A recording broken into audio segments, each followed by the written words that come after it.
matin, je viens vous enseigner sur le thème la délivrance dans la chair et dans le sang. La délivrance dans la chair et dans le sang.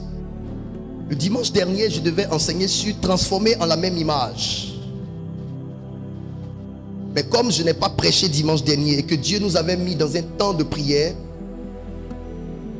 je préfère prêcher ce thème-là dans ce grand thème. Il est écrit culte de transformation. Thème la délivrance dans la chair et dans le sang. Amen. Père, merci pour ta présence. Merci de nous enseigner. Merci d'aller avec nous dans ta volonté, comme tu le souhaites. Merci de donner une oreille attentive au Saint-Esprit et que le Saint-Esprit utilise ma petite personne pour parler aux différents cœurs. Au nom de Jésus-Christ. Amen. Depuis les dimanches derniers, j'ai commencé à vous exhorter sur la transformation réelle. J'ai remarqué quelque chose dans la vie des chrétiens. J'ai constaté quelque chose. J'ai constaté que même un enfant de Dieu, possédé par un esprit mauvais, après lui avoir donné la délivrance, ça veut dire, après avoir enlevé, chassé un esprit mauvais de son corps, n'est pas totalement délivré. On a délivré des personnes aujourd'hui. Les démons sont sortis, mais on a été surpris après par leur comportement propre. Amen. On a chassé des démons des corps des gens. Mais après avoir chassé des démons des corps des gens, on a remarqué qu'il existait encore certaines réalités qui décevaient Dieu et nous qui avons fait même les délivrances. On a encore aujourd'hui des enfants de Dieu qui sont sortis du monde, qui de manière volontaire, personnelle, ont accepté le Seigneur Jésus-Christ véritablement, mais qui continuent de lutter encore avec la colère, la haine, la jalousie, les rancunes, l'hypocrisie, l'orgueil, toutes ces choses-là qui minent la vie du croyant jusqu'à ce jour, malgré le fait que le croyant soit croyant, qu'il ait accepté Jésus-Christ comme Seigneur et Sauveur personnel de cœur sincère. On a encore aujourd'hui dans nos églises des hommes qui ont accepté Jésus-Christ volontairement, qui ont été baptisés, qui mangent le corps et le sang de notre Seigneur Jésus, mais qui aujourd'hui traînent encore avec 2 femmes, 3 femmes, 4 femmes. Ils sont ici. Ils sont à l'église. Ils sont dans la maison de Dieu. Ils ont 2 femmes. Ils ont 3 femmes. Une dans une église là-bas et une avec qui ils viennent dans cette église aussi. Mais ils sont chrétiens. Et je vous dis, ils le sont. Ils ne sont pas païens. Ils sont chrétiens. Ils aiment Dieu. Ils sont conscients de leur oui à Jésus-Christ. Cependant, ils n'arrivent pas à abandonner cette vie. Et plusieurs aujourd'hui, dans la maison de Dieu, ne se sentant plus capables de dompter ces mots qui minent leur vie, ils posent des questions du genre: papa, pour être sauvé, est-ce que c'est suffisant de donner sa vie à Jésus en disant je donne ma vie à Jésus en étant baptisé, ou bien on doit encore faire d'autres sacrifices? Parce qu'ils se disent qu'ils ne peuvent plus sortir de ces mots. Donc ils veulent qu'on leur prêche l'évangile de tu peux être chrétien, vivre comme ça et être quand même sauvé. Je ne sais pas si vous comprenez. Il y a encore des enfants de Dieu qui autrefois ont connu l'homosexualité, la pédophilie, qui sont conscients, qui exercent même de ministère, qui sont même prophètes, pasteurs, évangélistes, docteurs, mais qui continuent de flirter avec ce péché dans le secret, qui ont encore cette tendance-là vers le sexe masculin, eux étant des hommes, mais ayant des tendances à aller vers des hommes, parce qu'ayant subi ces choses-là dans le passé. Ne sont-ils pas chrétiens? Si, ils le sont. Ne sont-ils pas des enfants de Dieu? Si, ils le sont. ne sont-ils pas repentis? Ne se sont-ils pas repentis? Si.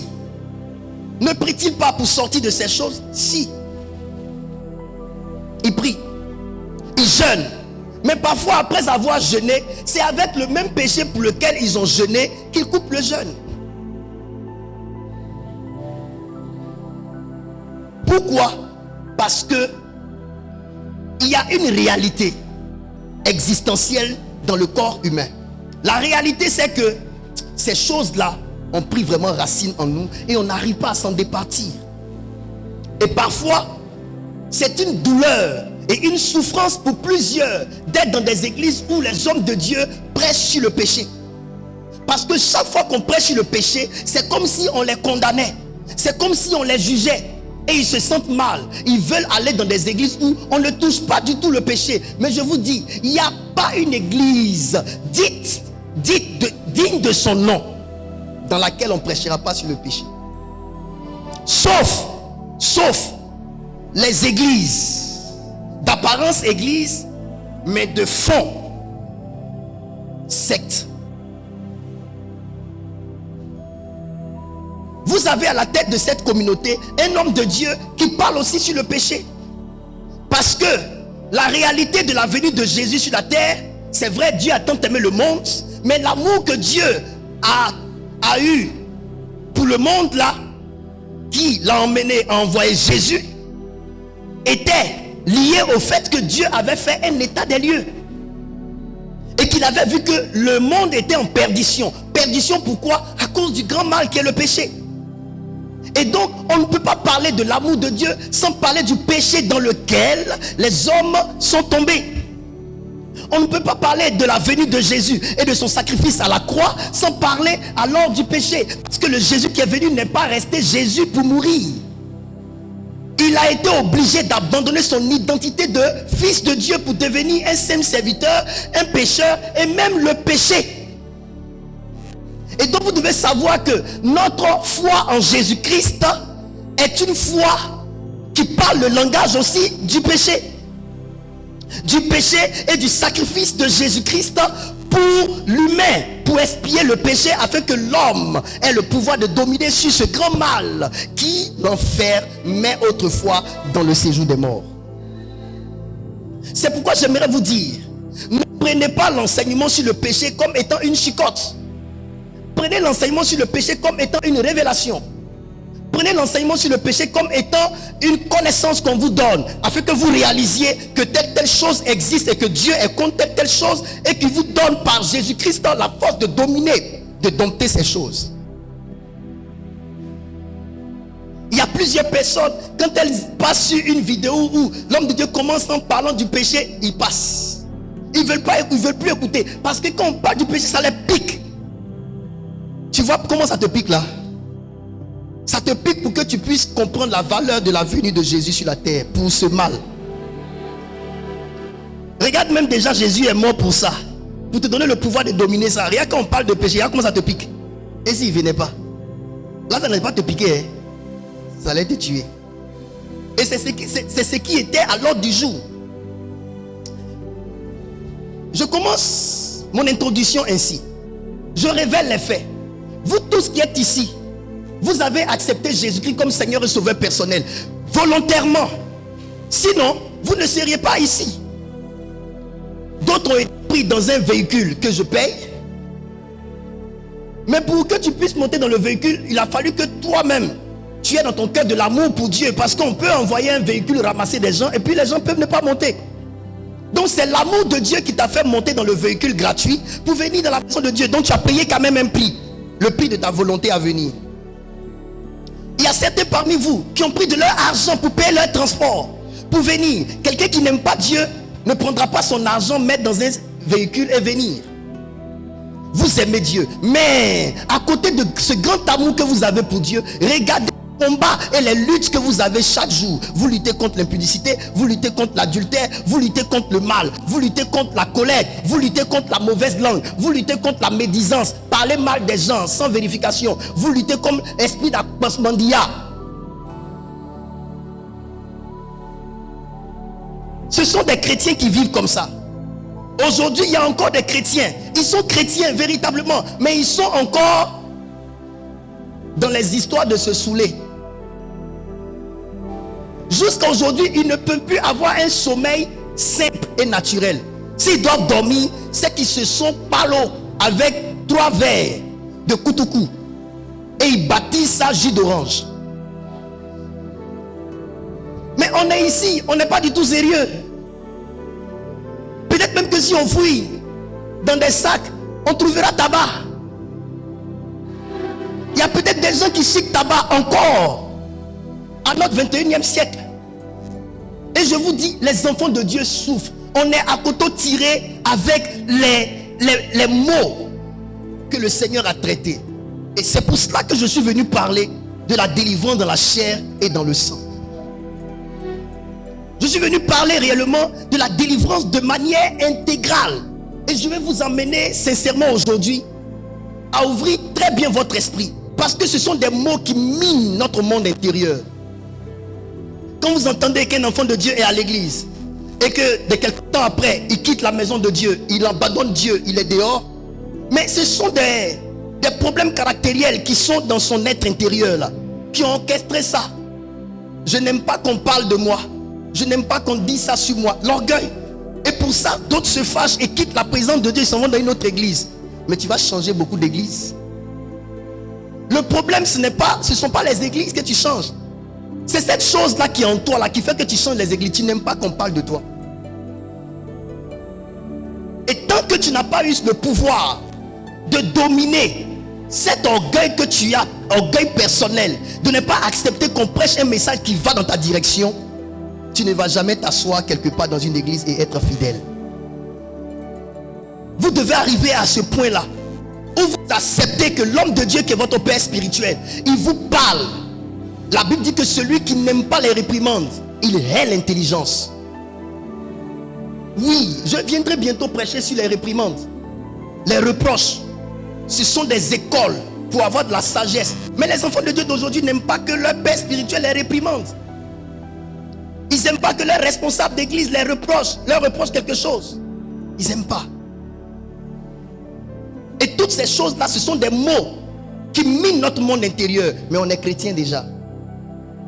Comment faire pour sortir de ces mots? C'est de ça que je suis venu parler aujourd'hui. Ah, je venais à l'église, on me donnait l'argent à la fin du culte. On a arrêté de me donner l'argent à la fin du culte. Je ne viens plus. Parce que dans mon cœur, je ne suis pas content. Pourquoi on ne me donne plus l'argent? Mais dis-moi, combien prêche ici?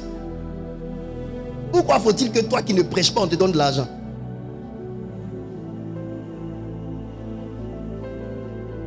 Combien se tape le boulot ici? Pourquoi veux-tu que toi qui ne te tapes aucun boulot, on te donne de l'argent comme ça? Pourquoi? Gratuitement comme ça? Pourquoi?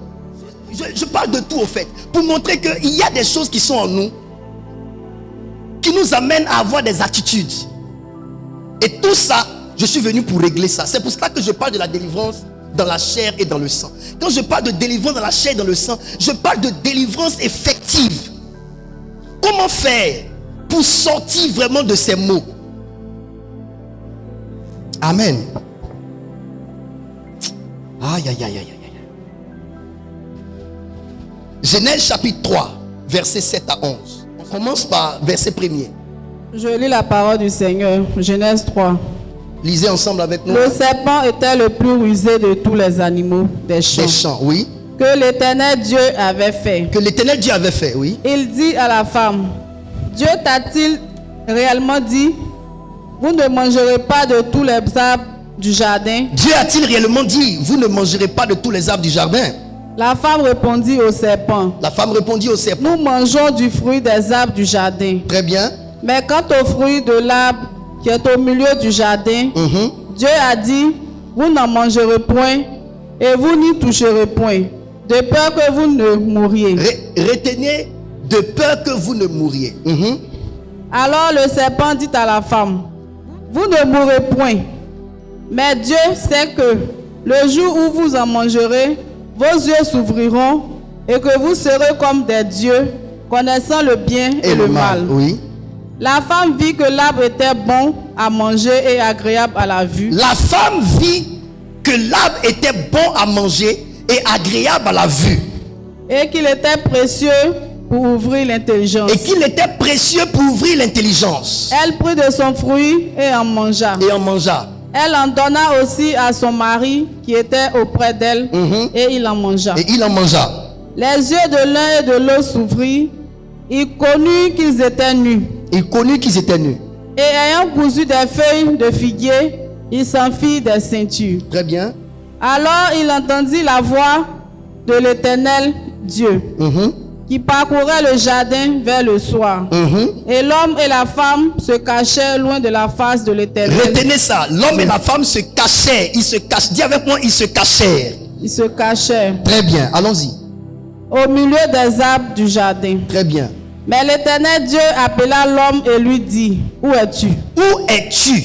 Il répondit: Il répondit: J'ai entendu ta voix dans le jardin j'ai entendu ta voix dans le jardin et j'ai eu peur et j'ai eu peur parce que je suis nu parce que je suis nu et je ne suis caché. et je me suis caché. Et l'Éternel Dieu dit: Qui t'a appris que tu es nu? Qui t'a appris que tu es nu? Est-ce que tu as mangé de l'arbre dont je t'avais défendu de manger? L'homme répondit: La femme que tu as mise auprès de moi m'a donné De de l'arbre et j'en ai mangé. Merci. On s'assoit dans la présence de Dieu.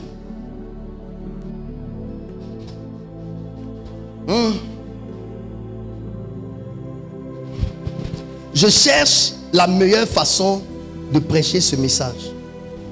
Parce que je veux que ce message-là vous serve. Je veux que vous me suivez bien. Parce que je me dis que ce message va aider beaucoup de personnes.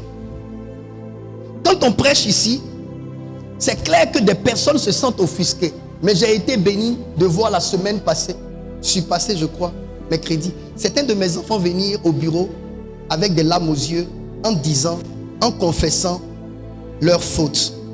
J'ai compris que ce qui fait mal à certains amène d'autres à se repentir. Ce que nous prêchons, peut-être ce n'est pas bien pour certains, mais Dieu veut qu'on prêche ça pour que ceux qui sont concernés soient attirés à lui. C'est pour cela que je dis, permettez aux hommes de Dieu de prêcher librement. Prêchez librement. Permettez à nous là de parler de Dieu librement. Parce que ce qui ne vous plaît pas, plaît à d'autres personnes. Ce qui ne vous touche pas, ne vous concerne pas, concerne d'autres personnes. Suivez-moi bien. Comme je l'ai dit d'entrée de jeu, je me suis mis dans la peau de l'enfant de Dieu rempli de fautes. Je me suis mis dans la peau de l'enfant de Dieu incrédule. Je me suis mis dans la peau de l'enfant de Dieu qui commet toujours des péchés. Je me suis mis dans la peau de l'enfant de Dieu qui est orgueilleux et qui n'aime pas écouter des messages qui brisent son orgueil. Je me suis mis dans la peau de l'enfant de Dieu qui commet les impudicités et qui n'aime pas qu'on parle de l'impudicité dans l'église. Je me suis mis dans la peau de l'enfant de Dieu qui cherche plusieurs femmes. Je me suis mis dans la peau de cet enfant de Dieu là. Et je me suis dit, en bon enfant de Dieu, certains regrettent au fond d'eux, mais ils sont pris au piège dans le caractère qu'ils ont, dans leur manière de vivre. Mais ils ne savent pas d'où ça vient, cette loi qui agit dans leur chair et qui les pousse à tout moment à aller vers le mal. Même quand ils veulent bien faire, ils se retrouvent toujours en train de mal faire. Je me suis mis dans leur peau. Et j'aimerais qu'on lise un texte avant que je ne décolle. Romains chapitre 7, versets 14 à 24. On va aller comme ça, vous allez comprendre. Ma fille, ça peut aller? Allons-y s'il te plaît.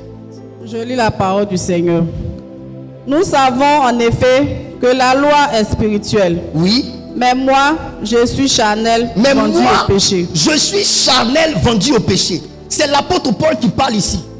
Il dit, nous savons en effet que la loi est spirituelle. Mais moi, quand il dit moi, il parle de lui, Paul. Il dit, moi, je suis charnel. Il ne dit pas qu'il est spirituel, mais il dit qu'il est charnel. Quand on parle de moi, je suis charnel, voyez dans charnel la chair.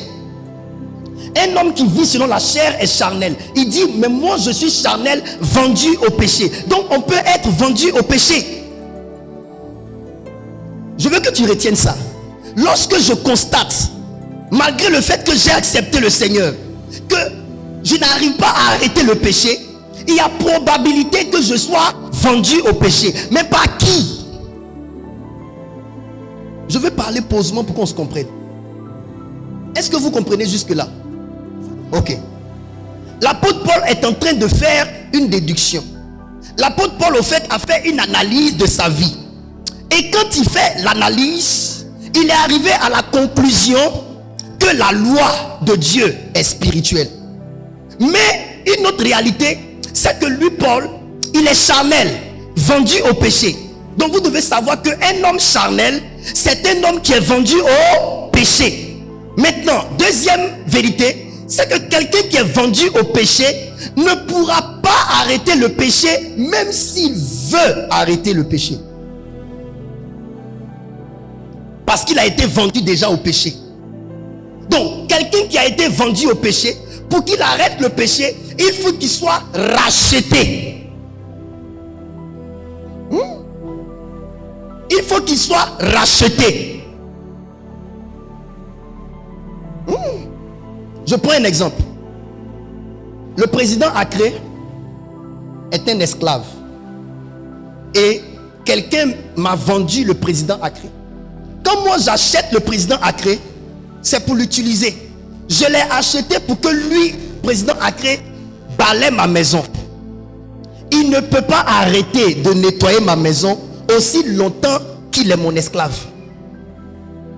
Maintenant, si ma fille Variance a vu le président Accré et qu'elle ne veut plus que lui, le président Accré, nettoie la maison, elle va devoir payer le prix au-delà du prix auquel on a vendu le président Accré à moi, pour que je puisse le vendre à elle. Maintenant, elle vient, elle paye, et je prends l'argent et je dis, maintenant, le président Accré est ta propriété. Et puis elle décide qu'il ne soit plus dans ma maison pour nettoyer, mais qu'il soit un cadre. C'est la seule solution pour que le président Accré arrête d'être esclave. Vous nettoyez la maison. Que quelqu'un d'autre, un autre maître l'achète pour l'utiliser autrement. Et je ne sais pas si vous comprenez. Donc il dit, je suis charnel, vendu au péché. Continue ma fille. Car je ne sais pas ce que je fais. Attention. Je ne fais point ce que je veux. Attention. Et je fais ce que je hais. Attention, attends ma fille. Voici une autre réalité. Il dit, car je ne sais pas ce que je fais. Mais pourquoi tu fais ça? Je ne sais pas ce que je fais. Je ne sais vraiment pas ce que je fais. Écoutez, souvent, accepter que les gens ne sachent pas ce qu'ils font. Un homme qui est vendu au péché ne saura pas ce qu'il fait. Parce qu'il n'a pas été vendu volontairement. Il ne s'est pas lui-même vendu. C'est différent. Il a été vendu par qui? Par quelqu'un de plus grand que lui. Ce n'est pas volontairement qu'il s'est lui-même vendu. Celui qui s'est lui-même vendu volontairement sait ce qu'il fait. Il dit, car je ne sais pas ce que je fais. Je ne fais point ce que je veux. Et je fais ce que je hais. Tu n'aimes pas mentir. Mais bizarrement, tu te retrouves toujours en train de mentir. Tu ne veux pas mentir. Tu n'aimes pas coucher avec plusieurs femmes. Mais tu ne sais pas, hein. Tu te retrouves toujours en train de coucher avec plusieurs femmes. Tu n'aimes pas le vol. Toi-même, tu sais que voler là, ce n'est pas bon. Chaque fois que tu voles, on te poursuit, on t'attrape, on veut te tuer. On t'a fait ça une fois. Tu as demandé pardon, tu as dit c'est mon dernier vol. Mais chaque fois, tu te retrouves encore en train de voler. Et Amidou, si tu n'arrêtes pas de voler, ils vont finalement te tuer. Mais bizarrement, Amidou connaît les risques qu'il y a dans le vol. Mais Amidou ne peut pas arrêter de voler. Pourquoi Amidou a été vendu? Regardez aujourd'hui la cigarette que nos jeunes frères fument. Et puis quand ils viennent à l'église, ils font comme s'ils ne fument pas. Je vous assure, ils sont allés à l'école. On leur a montré le poumon, comment il noircit à partir de la consommation du tabac, de la cigarette. Mais je vous assure, ils ne peuvent pas arrêter de fumer. Ils savent les conséquences. Ils sont obligés aujourd'hui de se blaguer avec non, il faut boire bonnet rouge. Parce qu'ils préfèrent trouver quelque chose pour ne pas arrêter de fumer. Ils ne peuvent plus arrêter. Parce qu'à force de fumer, ils se sont finalement vendus à la cigarette. Et ils ne peuvent plus arrêter. Vous comprenez cela? À force de t'amuser à mentir, finalement, le mensonge a attiré un esprit qu'on appelle l'esprit de mensonge, qui t'a assiégé. Et même quand tu veux arrêter, il est plus facile pour toi de mentir que de dire la vérité. Et toutes ces réalités-là, beaucoup d'enfants de Dieu vivent ça. Ils sont assis ici, les voici. Quand on prêche, ils tournent la tête à gauche, à droite, parce que c'est d'eux qu'on parle. Mais c'est de tout ça que je suis venu parler. Allons-y, ma fille, continue. Si je fais ce que je ne veux pas, si je fais ce que je ne veux pas, je reconnais par là que la loi est bonne. Je reconnais par là que la loi est bonne. Et maintenant, ce n'est plus moi qui le fais, mais c'est le péché qui habite en moi. Mais c'est le péché qui habite en moi. Il est en train de dire quoi? Si je fais ce que je ne veux pas, ça veut dire je ne veux pas mentir, mais je fais ce que je ne veux pas, qui est le mensonge. Il y a deux choses. Il y a ta volonté et il y a ton acte. Votre volonté peut être en contradiction avec votre acte. Ça, je veux que vous reteniez ça. Souvent on dit, c'est ce que l'homme pense qu'il fait. Ce n'est pas toujours vérifié. L'homme peut penser une chose et faire le contraire. L'homme peut avoir la volonté de bien agir et puis mal agir. Pourquoi il agit mal? Contrairement à sa volonté de bien agir.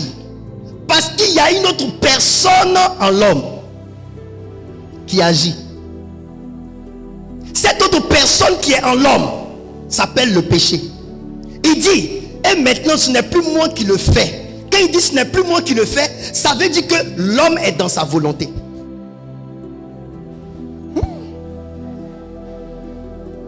Le président Accré est dans sa volonté. Sa volonté, c'est de ne pas manquer de respect à son père spirituel que je suis. Mais bizarrement, il se retrouve en train de me manquer de respect. Mais si sa volonté, c'est de ne pas me manquer de respect, et que finalement, il se retrouve en train de me manquer de respect, ce qui est contraire à sa volonté, c'est qu'il y a lui, et puis il y a un autre lui qu'il ignore, mais qui habite en lui. Donc, pour parler, pour que vous compreniez, sachez que votre volonté, c'est vous. Mais ce que vous faites, contrairement à votre volonté, c'est un autre vous qui habite en vous, que vous ne connaissez pas, que vous devez connaître. Amen. Je ne sais pas si vous comprenez. Amen. Donc, vous devez savoir, l'état d'une maison n'est pas que décidé que par celui qui a la maison. L'état d'une maison est aussi décidé par celui qui habite la maison. Le propriétaire de la maison que j'habite, il est en train d'embellir l'extérieur de la maison. Mais l'intérieur de la maison que moi j'occupe est embelli par moi.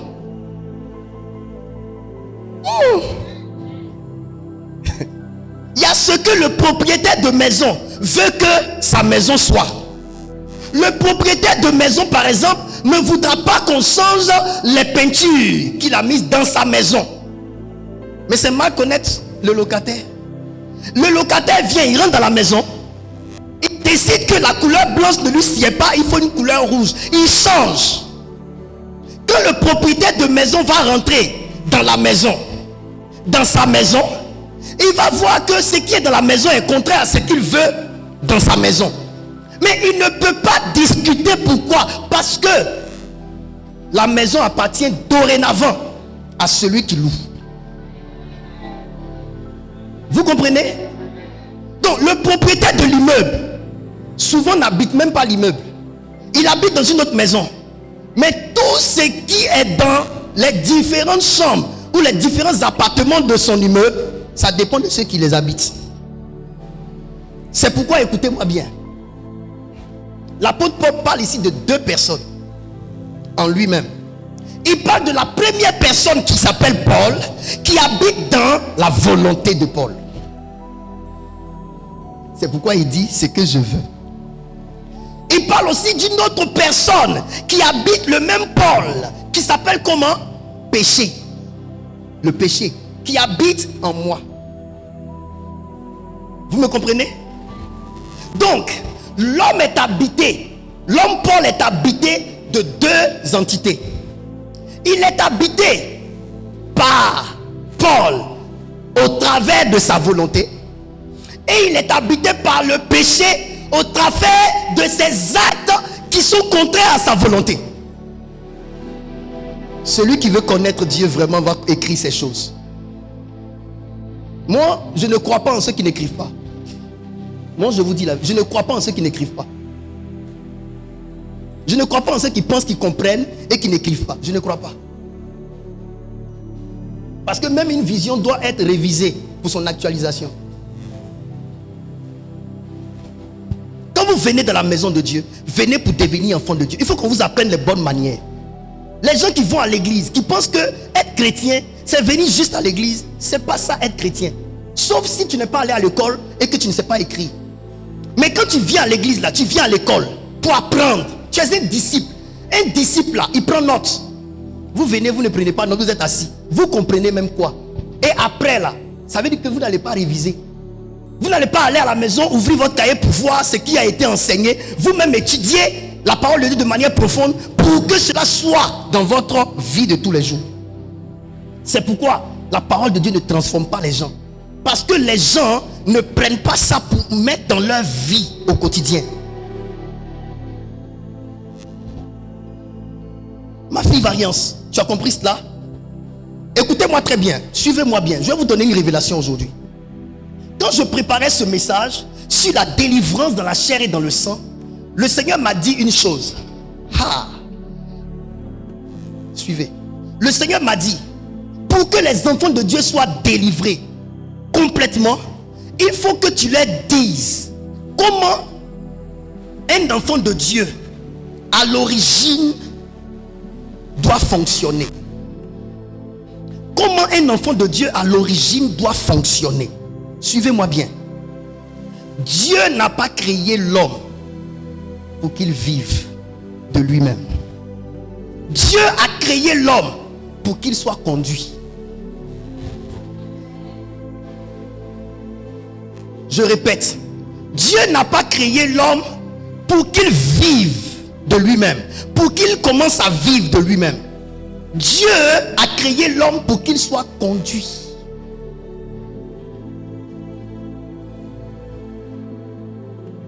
Vous allez comprendre ce que je dis.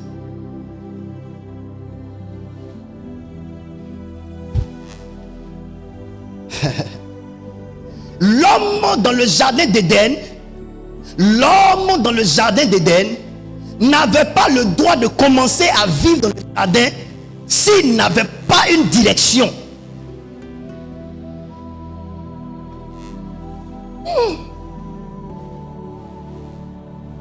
Le jardin, c'est Dieu qui l'a créé. L'homme également, c'est Dieu qui l'a créé. L'homme n'avait pas de travail à faire dans le jardin tant qu'on ne lui donnait pas un travail à faire. L'homme ne devait pas se mettre en activité tant que celui qui l'avait créé ne lui avait pas donné l'ordre de se mettre en activité. Je veux que vous me suivez très bien. C'est pourquoi, écoutez, Dieu a créé l'homme à son et selon ça. Donc l'homme que Dieu a créé là, Dieu l'a créé fils. Vous comprenez? Dieu l'a créé fils. La création attend avec un ardent désir la révélation des fils de Dieu. On parle de la création, d'accord? La création attend-elle avec un ardent désir la révélation, donc la manifestation des fils de Dieu. Pas des hommes, mais des hommes fils de Dieu. Le monde n'a pas besoin d'humains. Le monde a besoin de fils de Dieu. La création n'a pas pour solution dans l'humanité. La création a une solution dans les fils de Dieu. La solution pour gérer les problèmes de l'humanité est détenue par la nature de fils de Dieu que les hommes possèdent. Le Adam que vous avez vu dans le jardin d'Éden, n'est-il pas le même Adam que vous avez vu en dehors du jardin?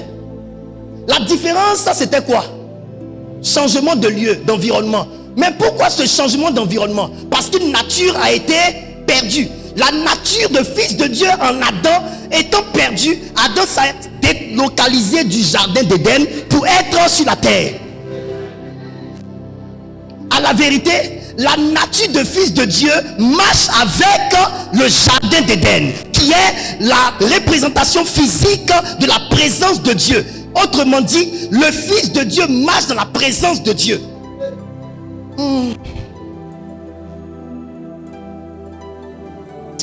Les hommes n'ont pas la présence de Dieu tant qu'ils ne sont pas fils de Dieu. Ceux qui transportent la présence de Dieu sont des hommes fils de Dieu. Lorsque le Fils de Dieu est en eux, la restauration de leur identité en Christ a été manifeste. C'est là qu'ils transportent la présence de Dieu et qu'ils peuvent emmener les choses d'en haut vers les choses d'en bas. Je prends un exemple. Dans la famille de Stevie, il y a de la maladie. Ils sont tous des hommes malades, mais ils prient rien. Un fils de Dieu s'en va dans cette maison, il prie. Tous les malades sont guéris. Est-ce que ce n'est pas un homme comme eux? La différence c'est quoi? C'est que cet homme qui est venu, qui a prié et puis les malades sont guéris là, il est habité. Il est habité. Il est habité par l'esprit du Fils de Dieu. Et il transporte la présence de Dieu qu'on appelle le jardin d'Éden. Vous me comprenez? Suivez-moi bien. Or, Romains chapitre 8 verset 14 nous dit: ceux qui sont fils de Dieu sont conduits par le Saint-Esprit. Cela veut dire Adam n'avait pas le droit de vivre le jardin tant qu'il n'était pas conduit.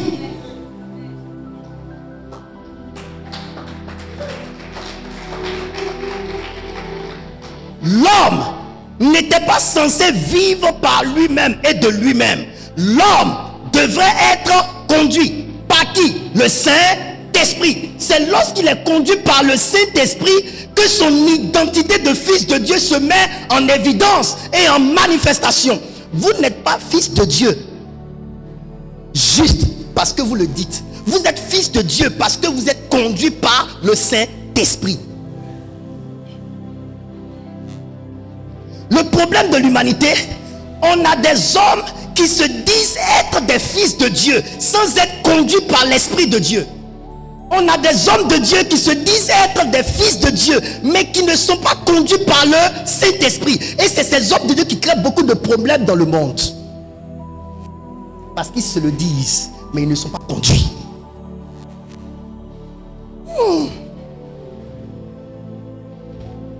La différence entre le Adam dans le jardin d'Éden et le Adam en dehors du jardin, c'est que celui qui était dans le jardin d'Éden était conduit par l'Esprit.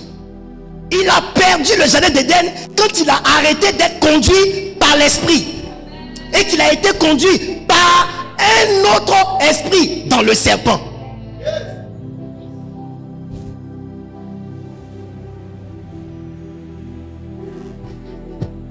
Et c'est pas si vous me comprenez.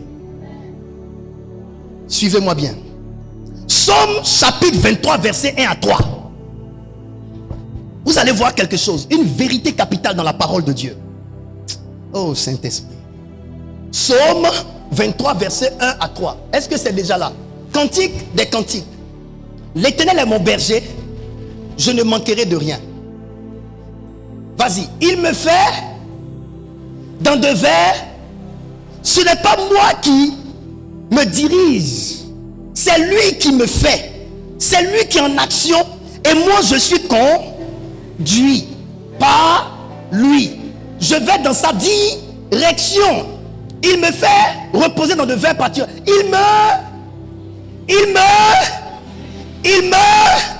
Je ne me dirige pas, mais lui il me dirige près des eaux paisibles. Donc, c'est lui qui connaît le territoire où emmener ses brebis. L'Éternel qui est mon berger. Si l'Éternel est mon berger, je ne dois pas être un berger. Je dois être une brebis. Parce que le berger conduit les brebis. Il peut arriver également que le berger conduise des bergers. Ça, c'est le berger établi sur des bergers. Il est le berger supérieur qui est établi sur les bergers inférieurs. Le berger qui doit être conduit par un autre berger doit accepter d'être un berger inférieur et accepter que le berger qui le conduit soit le berger supérieur. Donc, est-ce que c'est Moïse seul qui est prophète? Est-ce à lui seul que Dieu parle? Ne sommes-nous pas aussi des prophètes? Dieu dit si, vous êtes aussi des prophètes, mais vous quand je vous parle, c'est par des énigmes et par des songes. Mais lui, Moïse, j'ai une relation à découvert avec lui. Je lui parle de bouche à bouche. Il est le supérieur prophète. C'est pourquoi certains prophètes ont préféré mettre Média sous leur prophète. C'est pourquoi certains prophètes ont préféré mettre Média, Major One, Média sur leurs prophètes pour mettre la différence entre eux et chez les prophètes qui sont en dessous d'eux. Nous, on n'a pas besoin de ça ici. Mais toi-même, tu vas savoir qui est devant. Ce que j'aimerais vous dire, le berger qui est devant est un privilège pour les bergers qui sont derrière. Pourquoi? Parce que s'il y a un danger, qui prend d'abord le coup? Se cacher derrière un homme est un privilège. Quand Dieu veut que tu te caches derrière un homme, c'est un privilège pour toi. Parce que tu seras privé de certaines attaques. Lui, il prendra les coups. Et puis toi, tu es protégé. Le problème, si tu veux rentrer dans la concurrence, tu vas mettre ta vie en danger. Le parapluie qui couvre ta tête, c'est ce parapluie qui prend la pluie. Le parapluie qui couvre ta tête, c'est le même parapluie qui prend le soleil. Et toi, tu es abrité. Mais toi, tu dis non, je veux être à la tête du parapluie. Parce que tu es dans cette logique de supériorité, de dominer, d'être devant. Écoutez, être devant, c'est risqué. Bien, je reviens ici. Il y a des bergers supérieurs et il y a des bergers inférieurs. Ramène le test, je vais vous montrer. Il me fait reposer dans de verts pâturages. À la vérité, écoutez-moi bien, c'est Dieu qui doit donner la direction à son fils. C'est Dieu qui doit donner votre direction. Vous n'avez pas de pas à mener tant que le Seigneur ne vous indique pas quel pas mener. Vous n'avez pas de direction à prendre tant que l'Éternel qui est votre berger ne vous donne pas une direction. Vous savez pourquoi le mal nous atteint parfois et que nos ministères ne sont pas florissants et que nous n'évoluons pas? C'est parce que justement nous ne nous laissons pas conduire. L'homme que Dieu a été créé pour être conduit. L'homme que Dieu a créé n'a pas été créé pour circuler. L'homme que Dieu a créé n'a pas été créé pour vivre. L'homme que Dieu a créé a été créé pour être conduit, pour être dirigé. Il faut que vous compreniez la valeur de la guidance. Dieu vous donne des guides. Quand Dieu vous a créé, il vous donne un guide. Vous devez comprendre l'importance de la guidance. Vous êtes appelé à être guidé. Pour votre mariage, vous devez être guidé par des dévanciers. Pour votre avancement, vous devez être guidé. Plusieurs personnes ont perdu le chemin parce que ces personnes ont perdu l'esprit d'être guidées.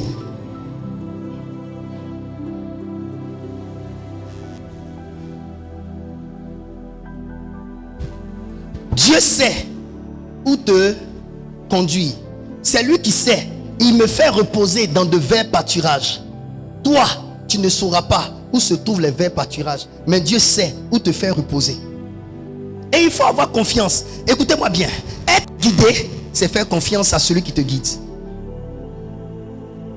Accepter d'être guidé, c'est faire confiance à celui qui te guide.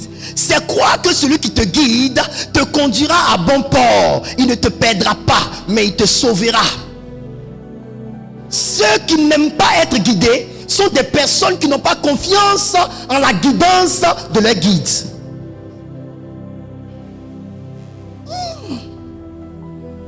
J'ai compris que beaucoup se perdent. Pourquoi? Parce que beaucoup ne sont pas guidés et n'acceptent pas d'être guidés. Dieu ne vous a pas créé pour que vous viviez. Dieu vous a créé pour que vous commenciez à vivre à partir de votre capacité à être conduit par le Saint-Esprit.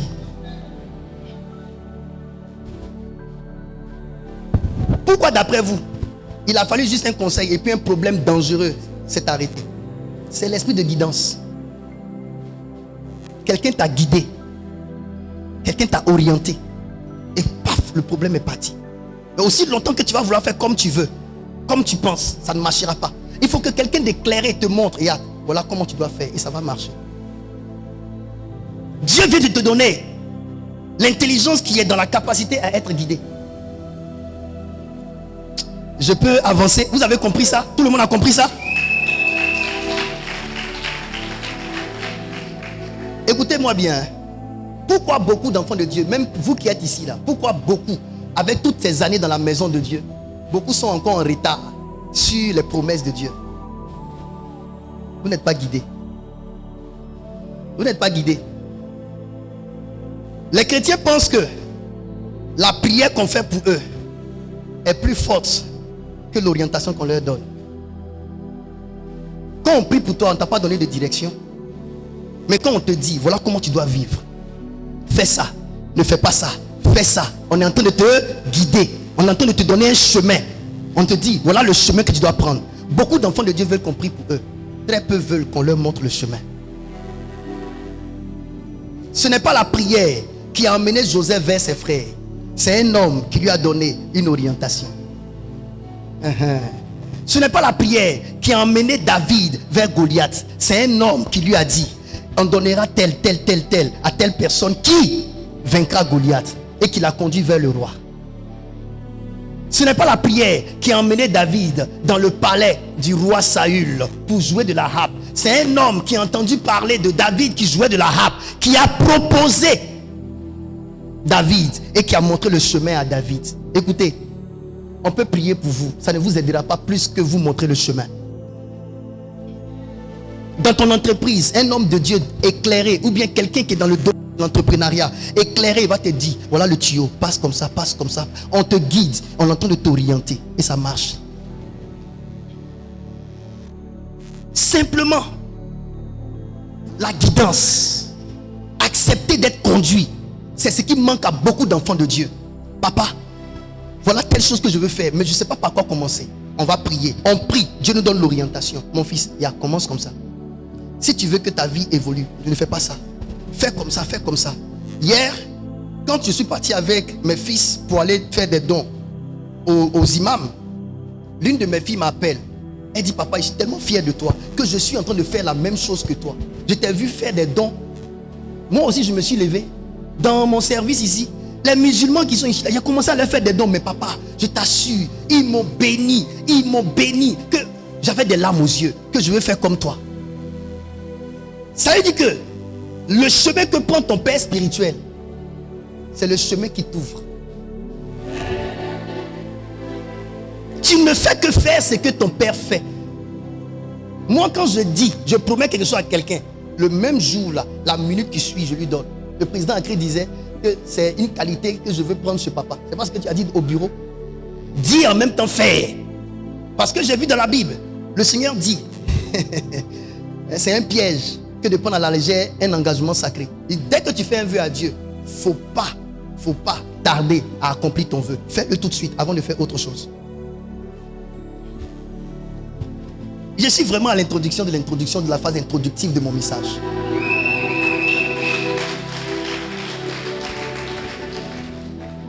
Est-ce Est-ce que mes enfants qui aiment la parole de Dieu sont là?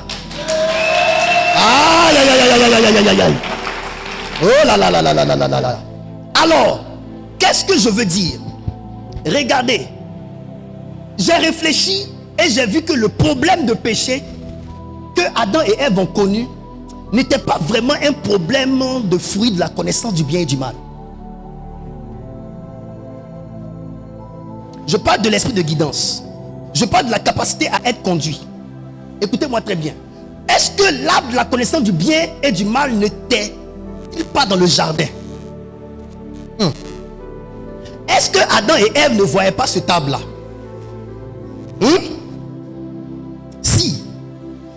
Mais pourquoi d'après vous, Ève n'avait pas encore vu que le fruit était beau à voir et capable d'ouvrir les yeux? Pourquoi elle n'avait pas encore vu ça? Avant que le serpent ne lui parle. Pourquoi elle n'avait pas encore vu ça? Parce que ses regards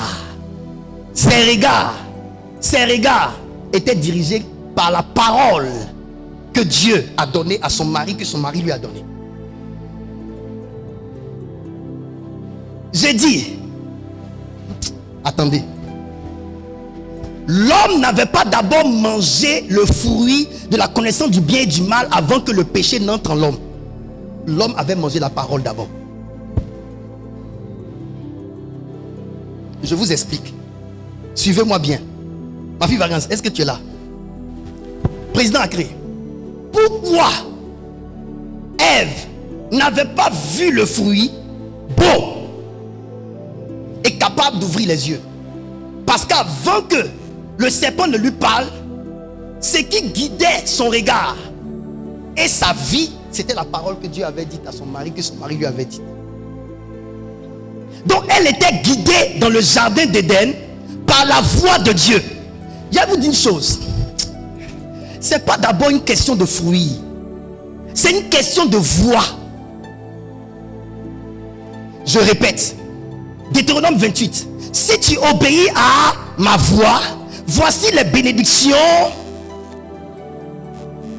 Si tu n'obéis pas à ma voix, voici les malédictions. Donc à la vérité, la part d'un homme, c'est la conséquence de deux choses. Première chose, la perception de la voix de Dieu et l'obéissance à cette voix. Donc, pour que tu manges la bénédiction, tu dois d'abord manger la voix qui produit la bénédiction. Donc à la vérité, la sémence de la bénédiction s'appelle la voix. La sémence également de la malédiction s'appelle la voix. Attendez. Le sac d'Éric est là. On dit mange et ne mange pas. D'accord? Deux voix. Si tu vas jusqu'à manger physiquement, c'est que tu as mangé d'abord spirituellement la voix qui t'a dit mange. Tant que tu n'as pas mangé la voix qui t'a dit mange, tu ne mangeras pas le riz physiquement.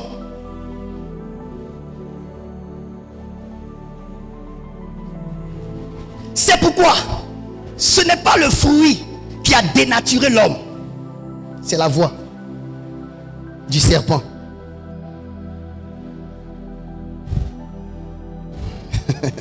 L'homme est guidé par une voix intérieure. Je répète, l'homme est guidé par une voix intérieure. C'est pourquoi je vous ai dit ici, un enfant dans le ventre de sa mère a la forme d'une oreille. La vie de l'homme est à l'image de ce que l'homme entend. Et l'homme de sagesse nous dit dans le livre de Jacques, soyez prompt à écouter et lent à parler. Pourquoi? Parce que le devenir d'un homme est tributaire de ce qu'il écoute. Et Jésus a dit, l'homme ne se nourrira pas seulement de pain, mais de toute parole. Arrêtons-nous d'abord là. L'homme se nourrit de toute parole. Il a rajouté de toute parole qui sort de la bouche de Dieu. Les sons de la bouche de Dieu. Ça, il parle de l'homme spirituel, l'homme enfant de Dieu. L'homme enfant de Dieu se nourrit de la parole qui sort de la bouche de Dieu. Mais l'homme enfant du diable se nourrit de la parole qui sort de la bouche du diable. Donc, Adam et Ève n'ont pas d'abord mangé le fruit. Ils ont d'abord mangé la parole qui est sortie de la bouche du serpent. Si Ève ne mangeait pas ce que le serpent lui avait dit, elle n'allait pas avoir les yeux ouverts. Écoutez, elle a vu que le fruit était beau. Les yeux déjà de Ève étaient ouverts. Elle n'avait pas encore mangé le fruit. En la vérité, le véritable fruit, c'était ce qui était dans la bouche du serpent.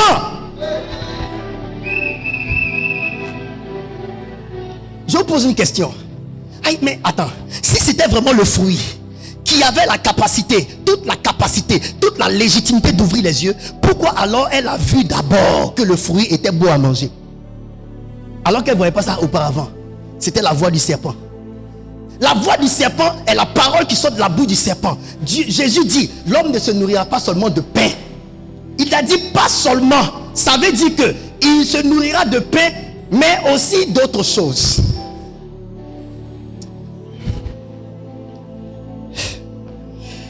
Oh.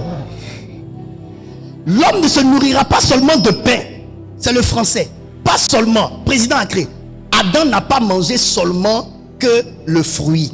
Adam a mangé la parole du serpent. Ève n'a pas mangé seulement que le fruit. Ève a mangé la parole du serpent.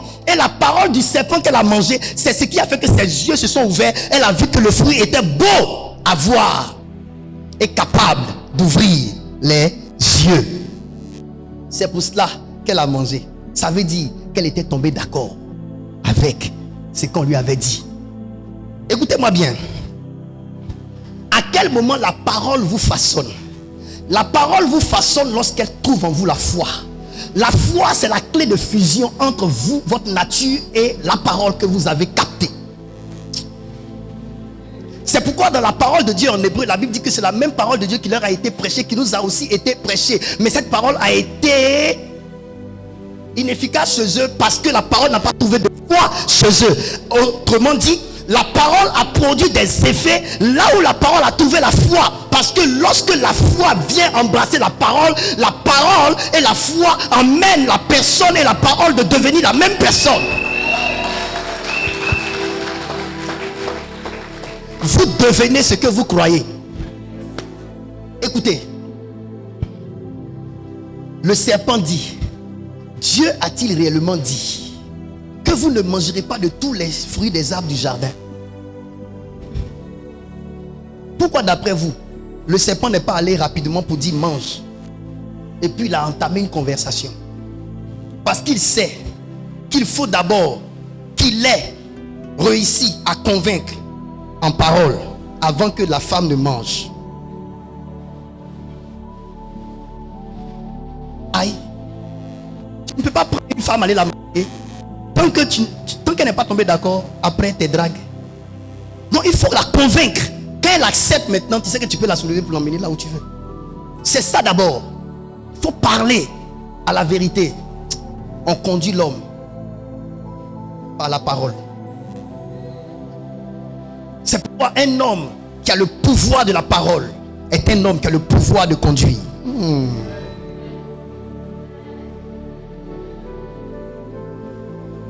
Vous savez pourquoi le diable a jeté sur nous un esprit de mensonge? C'est pour nous rendre inefficaces de conduire les gens par l'esprit de Dieu. Parce qu'on conduit les gens par l'esprit de Dieu, par la vérité de Dieu. Tant que c'est par le mensonge, même au nom de Dieu, tu mens au nom de Jésus, c'est le diable qui les conduira.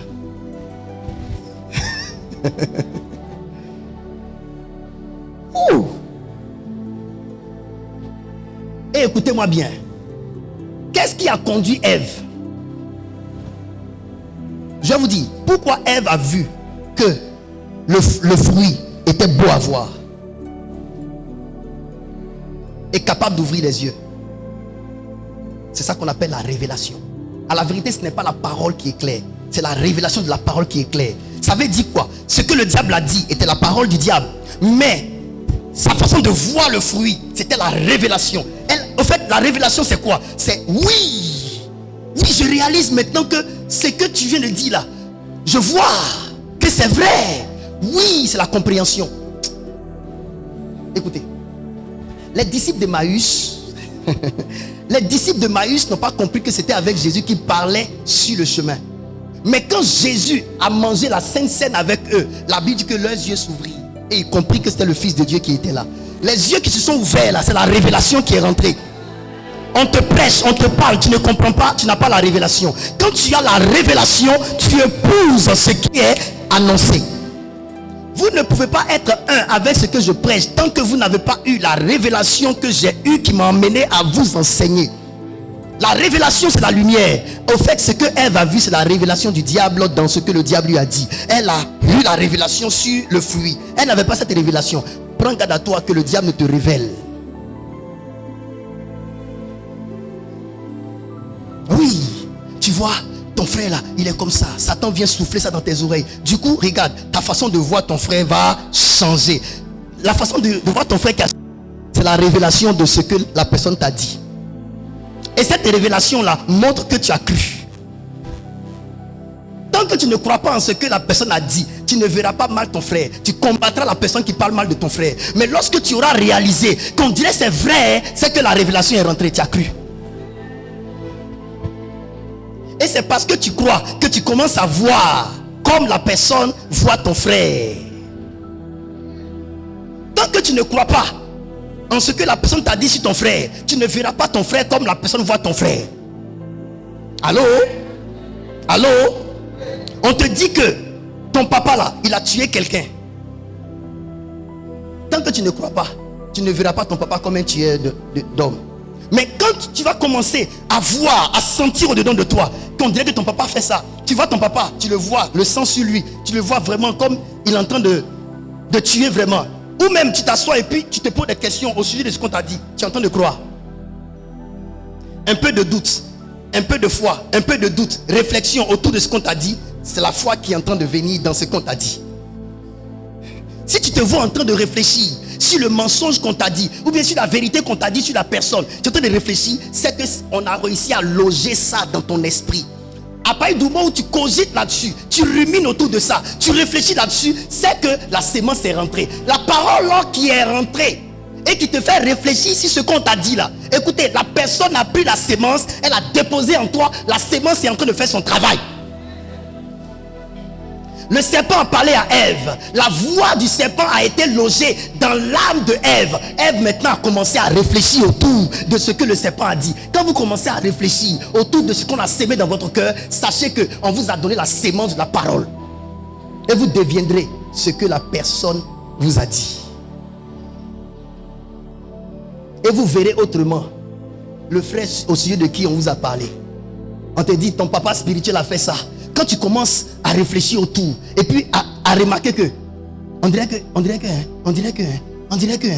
tu vois tout ça, tout ce que tu es en train de vivre là, c'est la sémence qu'on a mis en toi là qui est en train de créer tout ça.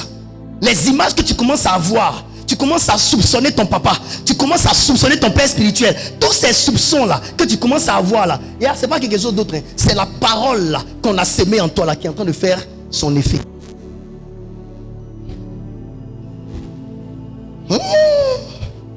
Et c'est comme ça que le diable loge sa sémence dans le cœur de beaucoup de gens.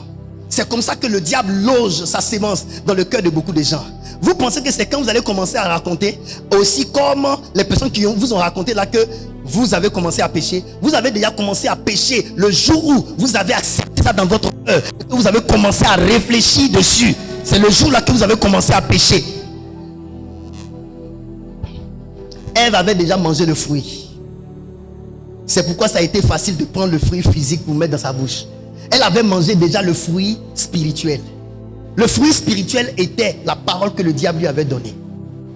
L'homme ne se nourrira pas seulement de pain. Le pain, c'est ce qui est naturel, physique. Mais de toute parole qui sort de la bouche. L'identité spirituelle de ce pain, c'est la parole qui parle de ce pain.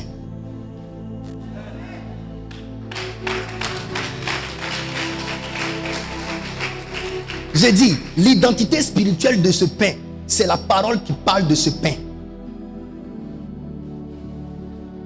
Quand la Bible dit, Jésus est le pain de vie, il est vraiment le pain de vie. Mais c'est le pain spirituel qui est sa parole qu'on vous prêche. Avant que vous ne mangiez son corps physique et vous ne buvez le vin, qui représente son sang. C'est d'abord la parole qu'on vous prêche. Si vous avez cru en ça, vous avez accepté. Quand vous mangez le pain physique, le sang, vous buvez le fruit de la vigne, c'est effectivement la chair et le sang que vous venez de manger. La délivrance dans la chair et dans le sang. Alors, qu'est-ce que je veux dire ici? Ce qui façonne votre homme intérieur, c'est la parole qui vient de la bouche du serpent. Ce qui façonne votre homme intérieur, c'est la parole également qui sort de la bouche de votre Dieu. Donc, à la vérité, la réelle transformation dans l'être de l'homme est causée par la parole de l'Éternel en vous. C'est pourquoi, écoutez, Jésus dit une parole qui me touche. Il dit maintenant, il dit quoi? Maintenant vous êtes purs parce que vous avez entendu ma parole. Maintenant vous êtes purs parce que vous avez entendu ma parole. Si c'est par la parole qu'ils sont purs, c'est que leur impureté provient de quoi? Par la parole d'autrui.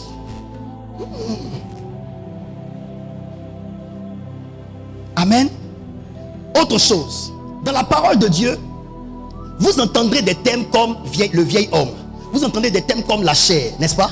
Le vieil homme, la chair, n'est-ce pas? N'est-ce pas? Ok. Regardez simplement quelque chose. Suivez. À quel moment l'homme est devenu une âme vivante?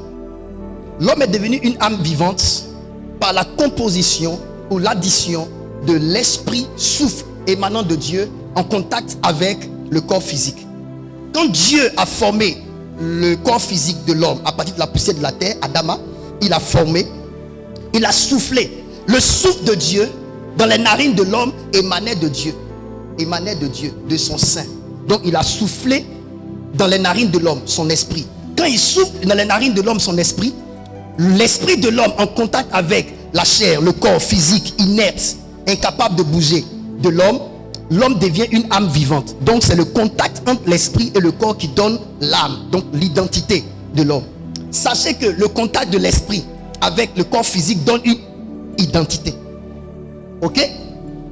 Le contact de l'homme, esprit, âme et corps, avec le péché a donné aussi une identité. Autant l'esprit de Dieu en contact avec le corps humain a donné une âme vivante, donc l'identité de l'homme, autant aussi l'homme en contact avec le péché a donné une identité à l'homme qu'on appelle le vieil homme. Le vieil homme. Ok? Le vieil homme. Donc, quand on parle du vieil homme, le vieil homme c'est qui? Le vieil homme c'est quoi au fait? Je vous explique. Le vieil homme est une expression utilisée par l'apôtre Paul pour désigner la nature humaine déchue. Le vieil homme est une expression utilisée par l'apôtre Paul pour désigner la nature humaine déchue. Donc, lorsque l'homme perd la nature de Dieu et sa nature d'origine par le péché, cette nature-là, travestie-là, c'est ce qu'on appelle le vieil homme. Si vous voulez la délivrance réelle dans votre vie, écoutez bien ce message.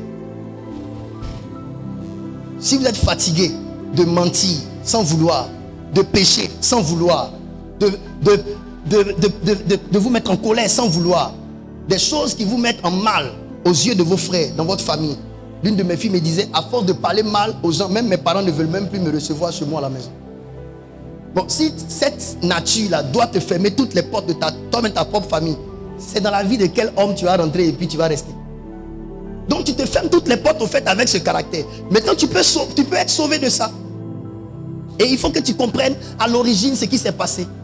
À la vérité, nous avons été dénaturés à cause de ce que nous avons, au lieu d'être conduits par Jésus-Christ, par l'Esprit de Dieu, nous avons été conduits par le serpent, donc Satan. Lorsque l'homme accepte d'écouter la voix de la femme ayant déjà écouté la voix du serpent, vous devez comprendre que dans le jardin, je vous ai dit que l'homme était guidé. Il est maintenant guidé par qui? Celui qui te guide est celui qui te domine. Celui qui te guide est celui qui te domine et qui te commande. Celui sous le leadership de qui tu vis est celui qui est à ta tête. Vous ne voyez pas que quand Jésus rentre dans le Jourdain, il y a quelque chose qui se passe. L'Esprit de Dieu fait quoi? Descend sur lui. Et quand il descend, la Bible dit quoi? Il le conduisit dans le désert dans un moment de jeûne de 40 jours. Le ministère de Jésus était juste la conséquence de la guidance. Il était guidé. Ok? Mais avant d'être guidé par le Saint-Esprit, il était guidé par qui? Par Marie et par Joseph, son père adoptif. C'est pourquoi même quand ils sortaient de leur leadership pour aller seul, se guider lui-même, aller confondre les sages, quand ils viennent parler sur lui, la Bible dit quoi? Il leur dit qu'il doit faire la volonté de son père qu'il a envoyé. Et puis il se soumettait à eux. Se soumettre là, ça veut dire qu'il se mettait sous la direction de papa et maman. Avant que tu ne sois conduit par le Saint-Esprit, tu dois d'abord être conduit par ton père spirituel. C'est pourquoi j'ai horreur de ceux qui veulent avoir un père spirituel et qui disent que c'est l'Esprit de Dieu qui doit les guider. Tu ne peux pas être guidé d'abord par le Saint-Esprit. Tu ne le connais pas.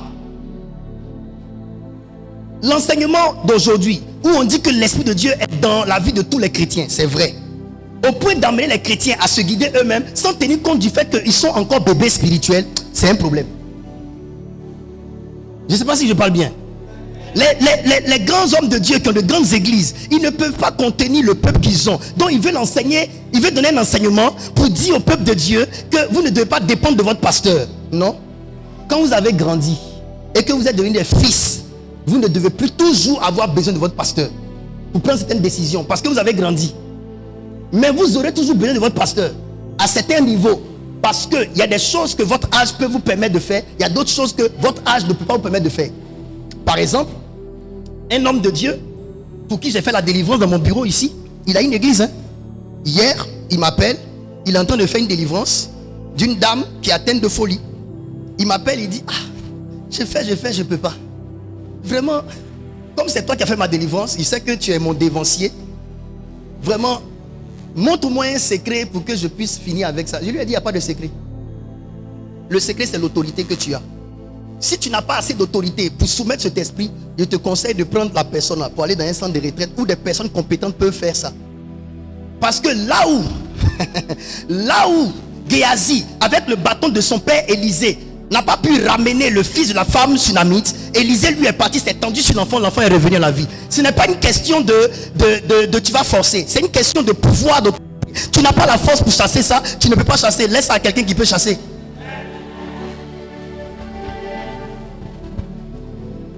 Ça aussi c'est bon pour montrer que dans cette histoire de Dieu là, il y a des supérieurs et puis il y a des inférieurs.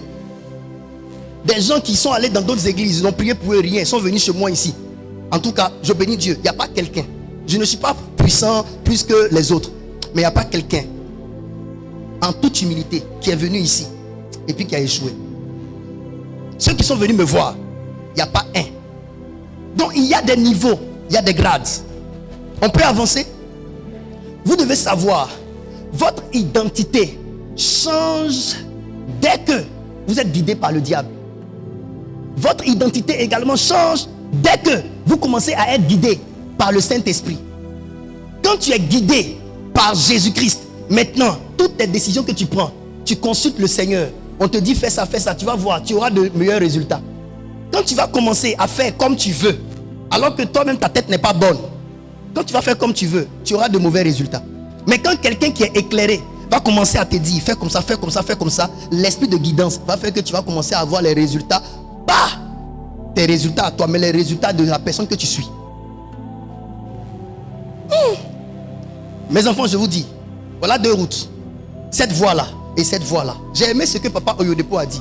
Il a dit, si vous prenez la mauvaise voie, même si vous avez les acclamations de toute la foule, vous atterrirez dans le mauvais chemin, dans la mauvaise destination. Donc le tout n'est pas d'avoir des gens qui te soutiennent dans le chemin. Rassure-toi que le chemin est le bon chemin.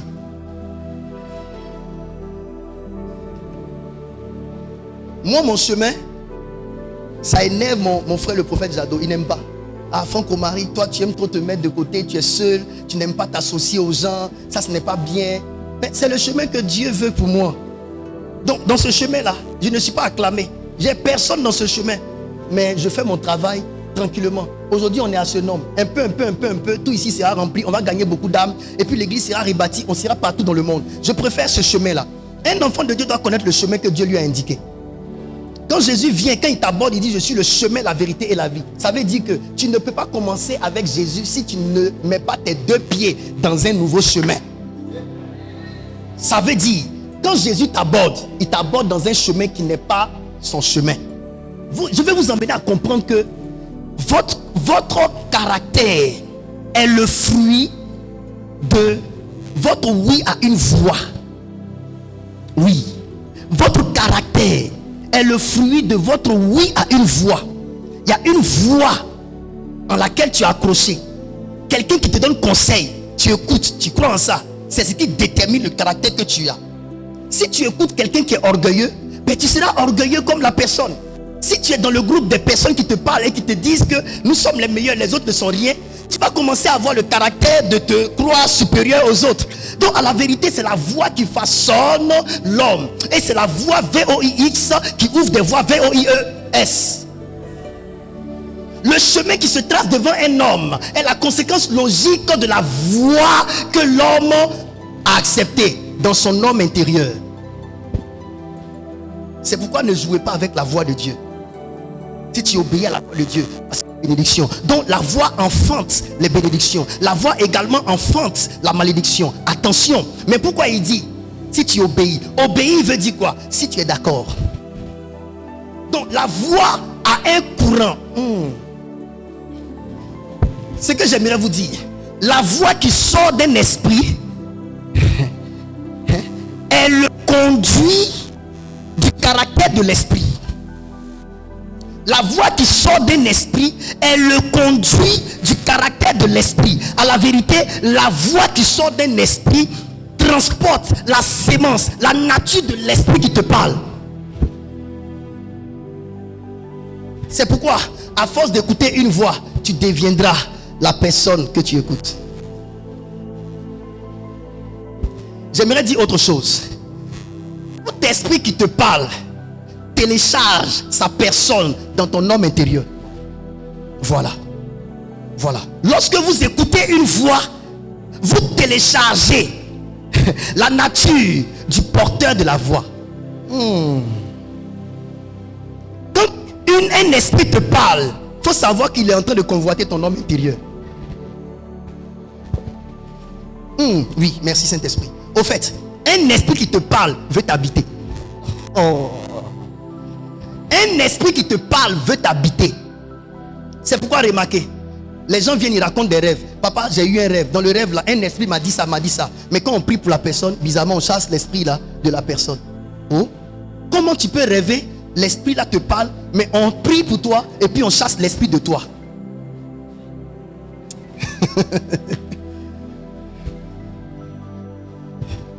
Vous ne voyez pas?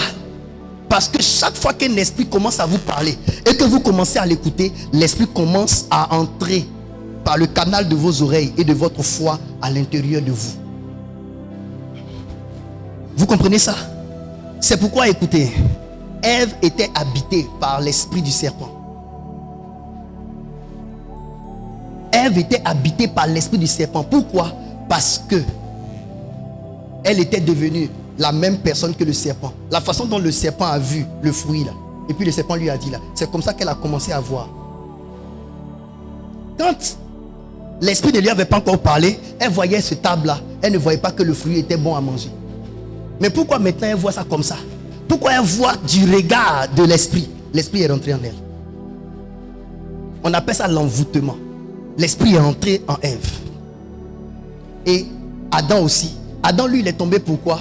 Pas parce qu'il était influencé par l'esprit, mais c'était son attachement à sa femme. C'est pourquoi on dit qu'il était auprès d'elle. Il était trop attaché à elle. Donc du coup, il croyait éperdument en elle. Il ne pouvait pas s'imaginer que c'était quelque chose de comme ça. C'est pourquoi je vous dis, même quand une personne est trop spirituelle, veille sur elle. Vos enfants qui sont trop spirituels, veillez sur eux. Ceux qui disent qu'ils connaissent trop Dieu, veillez sur eux quand même. Ceux qui disent qu'ils prient en langue beaucoup, là, veillez sur eux quand même. Parce que je vous dis, Pierre était auprès de Jésus 3 ans.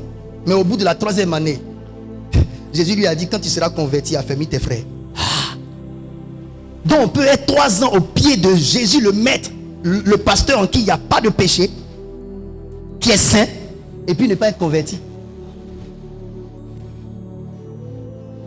Et vous, qui êtes auprès des pasteurs qui ne sont pas très très saints, c'est vous qui allez dire que ça fait 10 ans que vous êtes chrétien, que vous êtes converti. C'est faux. Pierre était au pied de Jésus, le meilleur pasteur, le plus saint du monde, en qui il n'y avait pas de péché. Jésus lui a dit, quand tu seras converti, affermis tes frères.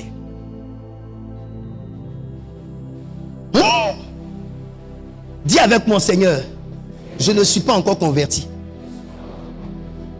La proximité de Pierre auprès de Jésus n'a pas garanti sa conversion rapide. Donc ne badinez pas avec cette histoire de conversion. Même si tu dors chez le pasteur, ça ne garantit pas que tu sois converti.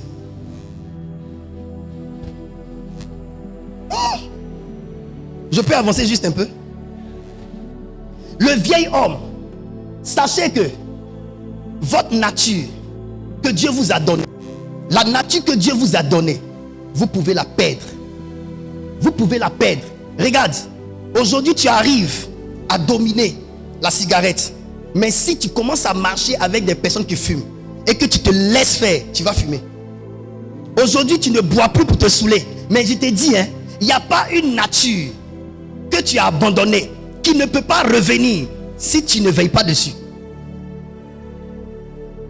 Aujourd'hui tu peux devenir mauvais comme tu peux devenir bon. Tout dépend de comment tu vas veiller sur ce que Dieu t'a donné. Je parle à quelqu'un? La voix qui te parle, c'est quelle voix? Quelle est la voix qui te parle? En quelle voix écoutes-tu? En quelle voix crois-tu? Quelle voix écoutes-tu? Il y a des gens qui viennent à l'église, mais ils ne se laissent pas guider par la parole de Dieu. C'est pourquoi vous n'avez pas des résultats de Dieu. 2 Chroniques 20:20. Confiez-vous en l'Éternel et confiez-vous en ses prophètes. Dieu a coupé court les choses. Si tu acceptes que toi-même tu as pris ta tête pour faire des choses et puis ça n'a pas marché, tu décides maintenant de te confier en ton Père spirituel. Maintenant là, je vais dire mes choses à papa pour que papa me donne de sa lumière, qui prie avec moi et que Dieu m'oriente. Si tu fais ça là, tu vas placer ta vie sous la direction de Dieu. Les choses vont commencer à changer pour toi. Mais tant que tu n'écoutes pas, quand vous venez dans la maison de Dieu, vous venez, vous écoutez la parole de Dieu comme ça, mais vous n'avez pas de lien avec votre pasteur. Vous n'avez pas de lien avec votre père spirituel. Il y a d'autres enfants même qui viennent dans ton bureau, ils t'expliquent, tu leur donnes l'orientation de Dieu, ils font ce qu'ils veulent. Et quand ça coince, ils veulent que Dieu soit miséricordieux. Écoutez, je vous dis une chose, la miséricorde de Dieu est mêlée souvent de sévérité. Dieu il t'exprime sa miséricorde, mais il y a chicote dedans. Ça veut dire que Dieu t'a pardonné, mais tu souffres quand même. Ça veut dire que c'est pardon avec petit dolio quoi. Et il te prend comme ça, oh mon enfant, comme s'il entendait te conseiller, puis il fait quand on te parle là, tu n'écoutes pas. Quand on te parle là, tu n'écoutes pas. Ça veut dire que Dieu t'a pardonné, mais tu ressens des ça fait mal. Jésus dit, je t'aime mon enfant. Seigneur, mon Dieu, je t'aime ma fille. Seigneur, tu peux rien faire, tu souffres, mais il t'a pardonné. Le vieil homme, je finis avec ça.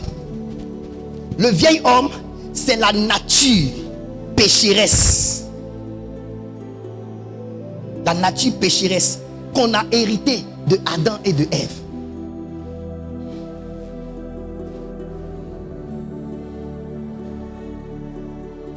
La nature pécheresse qu'on a héritée de Adam et de Ève. Cette nature est marquée par le péché et séparée de Dieu. Cette nature représente l'état spirituel de l'homme avant sa conversion à Christ. Donc, avant ta conversion à Christ, ce qui vit en toi, c'est le vieil homme. Et le vieil homme marche avec la chair. Les deux sont interchangeables. Quand on parle de la chair dans la Bible.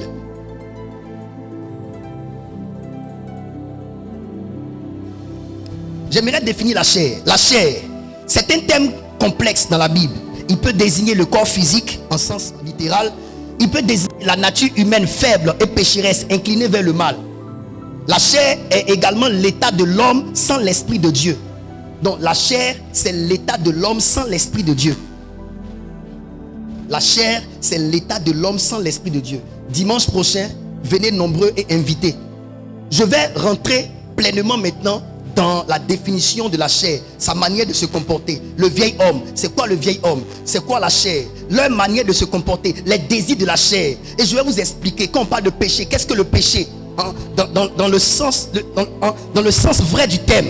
Le péché, c'est quoi? Maintenant, parlons des désirs de la chair. Est-ce que les désirs de la chair, c'est ce qu'on appelle le péché? Tout ça, je vais expliquer dimanche prochain. Et puis, on va parler de ce que chacun a comme désir de la chair dominant. Parce qu'il y a les désirs de la chair qui sont dominants. Il y a des désirs de la chair qui ne sont pas dominants. Il y a d'autres désirs sur lesquels tu domines. Mais il y a d'autres désirs sur lesquels tu ne domines pas encore. Comment faire pour dominer sur les désirs de la chair qui te tiennent, tête? On va parler de tout ça. On va parler de la clé de la transformation. On parlera de la clé de la transformation. Vous voyez que lorsque Adam a péché, il y a eu quelque chose qui s'est passé. Quand Dieu est venu dans le jardin, il a fait quoi? Il s'est caché. Et c'est effectivement ce que le péché crée dans l'homme. Le péché, c'est ce que le péché crée dans l'homme. Le péché crée dans l'homme cette envie de se cacher chaque fois que la parole de Dieu circule dans l'environnement de l'homme. C'est pourquoi quand vous venez à l'église, quand on est en train de prêcher quelque chose que vous savez que vous faites, vous voulez vous cacher. C'est ce que ça indique. Chaque fois que tu auras dans ton cœur le sentiment de vouloir te cacher, quand la parole de Dieu, lumière, est en train d'éclairer tes ténèbres, il faut savoir que tu as le péché en toi là. Et tout ça, on va en parler. Qui veut être délivré? Je t'invite dimanche prochain. Que Dieu te bénisse.